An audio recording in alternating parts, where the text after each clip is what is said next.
There exists a place where the earth still speaks, not in whispers, but in thunder, in steam, in the slow turning of ancient stone.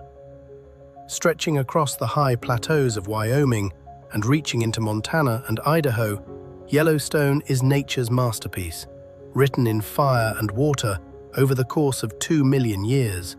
At dawn, the park reveals itself gently. Mist drifts low across the meadows. Golden sunlight touches the treetops, and somewhere in the distance, a wolf calls, its voice answered only by the bugle of an elk and the silence of the mountains. Then the earth exhales.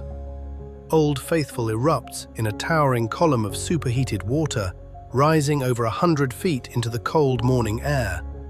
It is a spectacle that has drawn pilgrims for over a century, and yet it never feels ordinary. Each eruption is a reminder that beneath this tranquil surface, a vast volcanic heart still beats. Nearby, the grand prismatic spring stretches wide like a painting left behind by some celestial hand. Rings of amber, emerald, and sapphire radiate outward, their colors born from heat-loving microorganisms thriving at the edge of possibility. It is perhaps the most beautiful body of water on Earth.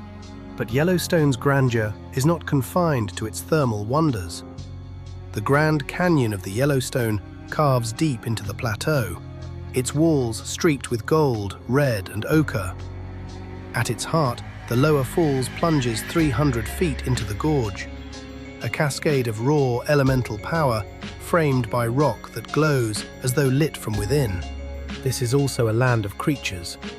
Great herds of bison move across the valleys like echoes of a wilder age. Grizzly bears forage along the riverbanks. Bald eagles ride the thermals high above the canyon rim. In the Lamar Valley, often called the Serengeti of North America, wolves hunt in coordinated silence, while foxes dart through the sage and elk graze in wary peace. Away from the spectacle, quieter wonders await. Forest trails wind through stands of lodgepole pine, where shafts of sunlight fall like cathedral light through the branches.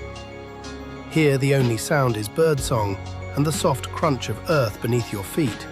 As evening descends, the sky above Yellowstone becomes a theater of its own.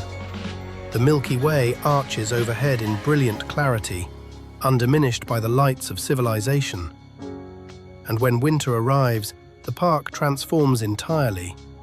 Draped in snow, wreathed in steam, its geysers erupting into a world of crystalline silence. Yellowstone does not merely exist, it endures. It reminds us that wonder is not something we must seek in distant galaxies.